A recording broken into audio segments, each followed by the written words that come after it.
எல்லோருக்கும் வணக்கம். முதல்ல ஒருத்தர் நவீன் கேஸில் சொல்லியிருந்தார். நிறைய லோ நம்மளுக்கு தெரியாதெல்லாம் சொல்லி கொடுத்தாரு.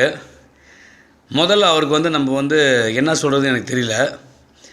அவங்க வீட்டில் இந்த மாதிரிலாம் நடந்திருந்தால் இப்படி தான் லோ அவர் ஃபாலோ பண்ணுவார் போல். 5 பேரில் யார் அடித்து அவன் சத்தான் நம்ம நிரூபிக்க முடியுமான்னு கேட்குறாரு.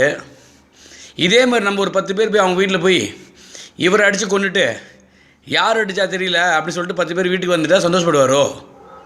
ஏன்யா, ஒருத்தன் இந்த மாதிரி செஞ்சுருக்கான், அண்டர் ஏஜில் இப்படி பண்ணியிருக்கான், 5 பேர் சேர்ந்து அடித்தானோ 10 பேர் சேர்ந்து அடித்தானோ தப்பு தான். அந்த உயிரை மறுபடியும் கொடுக்க முடியுமா அவனுங்க? இல்லை இந்த 5 பேரில் யாருமே அடிக்கலையா, எல்லோரும் சேர்ந்து அடித்தான் செத்துருக்கான். அப்போ எவன் அடிச்சதான் நீ கேட்குற? கொஞ்சமாச்சும் யோசித்து பேசுங்க முதல்ல. அதுக்கப்புறம் நாங்கள் மக்கள், ஆமாம், இங்கே யாருமே வீரத்தால் பேசலை, நாங்களாம் அன்பால் பேசுகிறோம். புரியுதா? மனித நேயத்தோடு பேசுகிறோம்.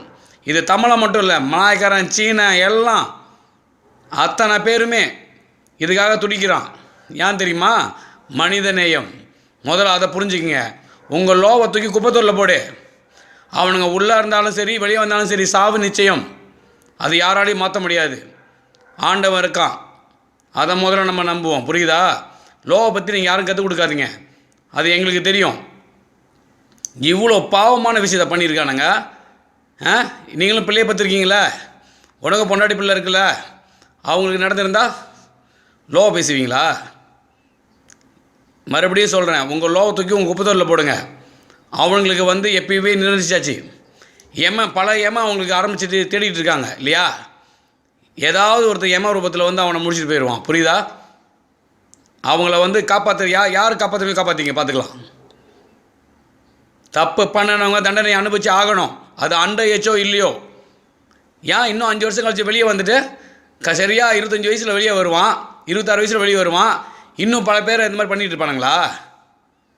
அதுக்கு நம்ம பார்த்துக்கிட்டு நமக்கு அப்படியே இருக்கணும். மறுபடியும் அண்டர் ஏஜில் போயிட்டு வந்தாங்கன்னு சொல்லிட்டா? யோ, நீ பேசுகிற நினச்சா எங்களுக்கே வெறியாக இருக்கியா? அவனுங்களை விட்டுட்டு ஒன்றை போட்டு தள்ளி போனான் எவனாச்சும் புறம்போக்கு. அவனுங்களை யாரும் காப்பாற்றவும் மாட்டாங்க, காப்பாற்றவும் முடியாது. அந்த நாய்ங்களுக்கு எழுதி வச்சாச்சு. புரியுதா? அன்பே வெல்லும்.